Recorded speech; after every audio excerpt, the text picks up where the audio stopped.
So it is actually here now. We have update 3.0, we have patch 3.0 for Space Marine 2, and it is a regular update, so it's not huge, it's not tiny, but there's a good amount of stuff to play around with, and did I jump into it as soon as I possibly could. First of all, let's kick things off with the Sparring Arena. Finally, a place to legally beat the crap out of your fellow Space Marines.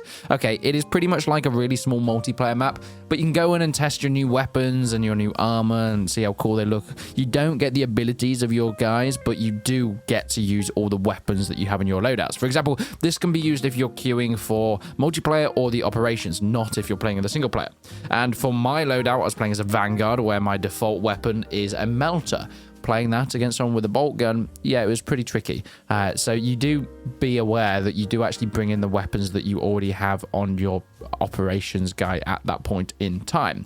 But it just basically means you can spar with your friend in a PvP environment without immediately getting called a traitor for friendly fire. It's located down the stairs of the battle barge. It's just opened up, and it's basically Space Marine Fight Club, but minus the whole don't talk about it because, well, I'm talking about it right now. We forget I have the melter. Oh, I guess we do get to use our... Interesting. But I can't use my grapple though. Can you not? Oh yeah, no, I can't use my special either. So you don't get your specials. Ah, you little feck. Come here. Come here. Wow, that range is higher than I remember it being. You've got the wrong gun for this range, boy. Have I? Ah! What gun do you have? Just a regular rifle, pretty much. I don't know why it doesn't let you switch shoulders yet. That should be like number one first thing. You stop hiding like a coward. No, because I'm gonna die. There, I parried you that time, but it doesn't slow you down at all. Well, I parried you again. It doesn't slow you down at all. They were both heavy attacks, though. Here.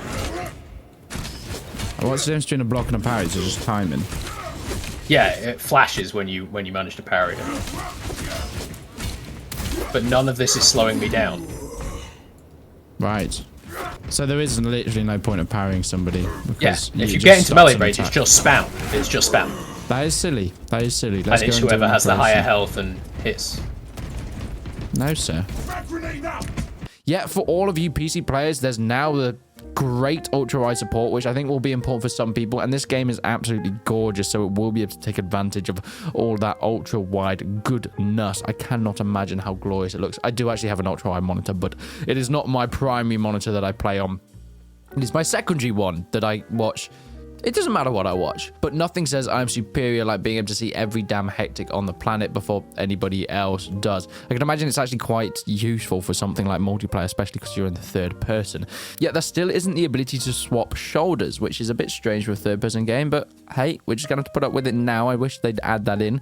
Come on, focus home and save it. You can do this. However, if you're being tired of dragged into operations with randoms who keep going AFK, something that probably should have been on at launch, but is finally in now, is private lobbies. Yep, you can do operations solo or with bots alongside one of your friends, of course. So no more getting stuck with that one guy who just kind of runs at stuff.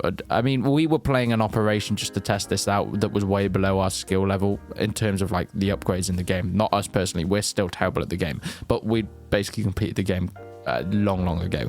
So we probably should have been doing a later operation, but we got a level 1 guy who was fine. He was fine. But you can block them out now, and if you want to be grumpy and put it on private mode. But let's talk about gameplay tweaks. Starting off, we've got the Power Fist. If you thought it hit hard before, well, now it's basically a guided missile attached to your arms.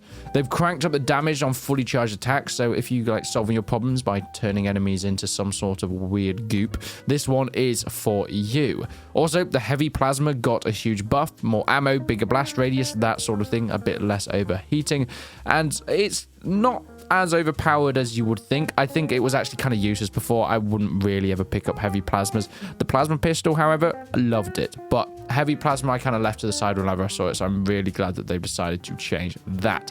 Med stims though now heal contested health, which means that if you've been spamming stims only just to die a few seconds later, the Emperor has finally heard your prayers, or at least the developers do. Now you can scream for the Emperor a little bit longer because, well, they're a little bit more useful. And it seems to be that they lie around on campaign or operation map, should I say, a little bit more. Maybe I'm just imagining things, but I feel like there's been more added in. Yet for all you lone wolves out there in the campaign, there are some balancing changes. Playing on veteran difficulty used to feel like you're trying to take down, well, everything all at once. But now it's a little bit easier, which is kind of nice. I don't know if they made it too easy. As I was playing it, it just felt a lot easier. Maybe that was because I've been playing it for quite a while now. However, there are different difficulty levels, and soon coming in we've got a much trickier difficulty level even above everything. So I'm assuming that is why they've decided to put everything down a bit for when the next difficulty level comes in. It kind of evens it out somewhat. Enemies are a little bit less aggressive, meaning that they won't immediately swarm you. And also now the smaller lads, instead of just taking down full armor bars, they will just take down a set amount of damage, which means that they're a little bit easy to fend off as well. Speaking of bots, your allies, if you're playing with them, actually now help you focus fire. They'll finish off enemies that you're actually going for, meaning that they already do leave people ready for you to do executions, but now it just makes it a little bit quicker. Operations mode has got some much needed attention. The chaos spawn limits have been adjusted.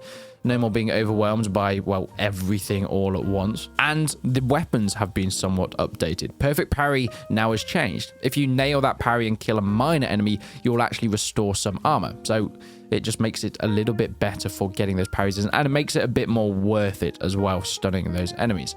If you're rocking the assault class though, the ground pound got 30% stronger, and the assault pack is also a little bit easier to control. But the PvP players have not been left out. The spawn system has been improved to make spawn killing a lot more difficult. This was something that I found was a bit of an issue during the PvP, something that I haven't delved into all that much because I'm not a massive fan of it. However, it did feel like that you'd be spawning basically in front of enemies and you'd be absolutely demolished as soon as you jumped into the battle, making battles really, really fast. I'm glad that's been balanced as well. The Vanguard grapple, of course, got a tweak. Instead of stunning enemies completely, it now just staggers and slows them, making it a little bit less OP as well. There's a lot of extra bits like some different colors. They added engraved patterns, so now you can customize the top and bottom half of your legs separately because we all needed that sort of control. And actually, I made some really, really fun classes. I love delving into the custom armors. Of course, you have the chapters as you'd expect, but you can delve into it a lot as more. You've got Ultramarine chapters as well, like the Nova Marines. Oh my god, there's so many our more. version of the game came with that DLC for those chapters. I assume they'll keep adding like DLC that is chapters for all the other legions. That's so cool. Okay, this is cool as fuck. Okay, I've done my design. I'm like an exorcist with blood ravens on. No, dark angels. I just can't decide which one I want to be, you know? Clearly. I don't like the green backpack, actually. I wish I kept the backpack orange. I think the backpack's the least of your problems. No. But that's just a bit of a taste of what the patch has to offer. It's now ready for download if you guys want to go and check it out. And if you want to see the full patch notes, there'll be a link in the description. Yeah, if you enjoyed this breakdown, give the video a like, subscribe, and there'll be plenty more coming because, my god, the future is about to get even more excited because there's a new enemy on its way.